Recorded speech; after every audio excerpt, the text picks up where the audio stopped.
দুই সিজদার মাঝখানে সোজা হয়ে বসা রক্তিম বলল ওয়াজিব। এখন যদি আপনি সোজা হয়ে বসে দেরি না করেন তাহলে নামাজ হবে? জি না। নামাজ হবে। ওয়ালাইকুম আসসালাম ওয়া রাহমাতুল্লাহি ওয়া বারাকাতুহু। আপনি বলেন সিজদায় দেরি করা কি ওয়াজিব?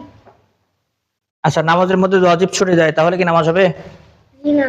কি করতে হবে নামাজ শুদ্ধ করার জন্য? নামাজ করতে হবে। আচ্ছা, তারপর কি আছেন আপনি? ওটা দাঁড়ান, রাহাত সুবহান রাব্বিয়াল আ'লা, এটা পড়া কি?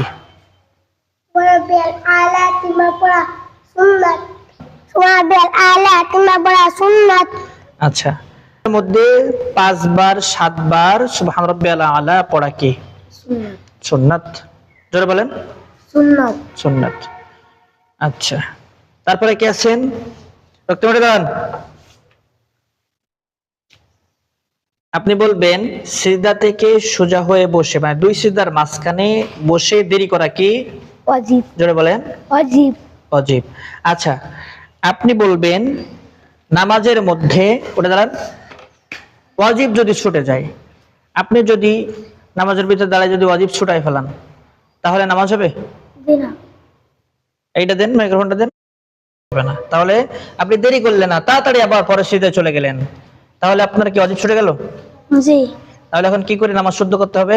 তাই চাও করে নামাজ শুদ্ধ করতে হবে। এরপরে আপনি ওঠেন, মেয়েরা ওটা দাঁড়ান।